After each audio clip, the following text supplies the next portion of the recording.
Hina Koduku sings. తాత మనలో అనమాట నీకు ఎంతమంది పిల్లలు అంతే నా బతుకంతే పెద్ద ఈ బట్టలన్నీ నాకు ఇవ్వండి నా బట్టలన్నీ పక్కింటోడికి అంతే నా జీవితం ఆ జీవితమా నేను కాలేజ్కి వెళ్ళాలా నాకు బండి ఉంటేనే నేను బడికి వెళ్తా లేకపోతే ఎవరు బట్టల వరకు అయితే ప్రాబ్లం లేదు ఆఖరికి టైర్లు కూడా అడిగి వాడుకోవాలా అది కొనిచ్చే స్వాతంత్రం కూడా నాకు లేదా ఈ భారతదేశంలో ఇట్లా చేయకూడదు తప్పి చాలా తప్పు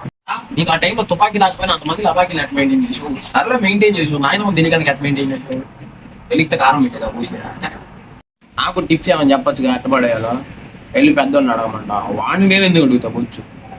అలా కాలేజీకి పోమంటావు బండి కొనిస్తేనే బడికి పోతా లేకపోతే బిల్డింగ్ మీద దూకి చచ్చిపోతా చెప్తున్నా అన్నిసార్లు అడగమాక మొన్న ఏదో చెప్పావు అన్నని అన్న ఫ్రెండ్స్ చూసి నేర్చుకోమని ఒకటి గంజా కేసులో జైలుకి పోయాడు ఒక హైవే మీద గుద్ది యాక్సిడెంట్లో హాస్పిటల్కి పోయాడు ఏం నేర్చుకోమంటావు వాళ్ళని చూసి గంజా కొట్టం నేర్చుకోమంటావా అలా బిల్డ్ చేస్తున్నావు తాత పిచ్చర్ డబ్బులు వచ్చినాయా ఏం లేదు ఫ్రెండ్స్ సిట్టింగ్ వేద్దాం నువ్వు కూడా వస్తా సరే చేద్దాం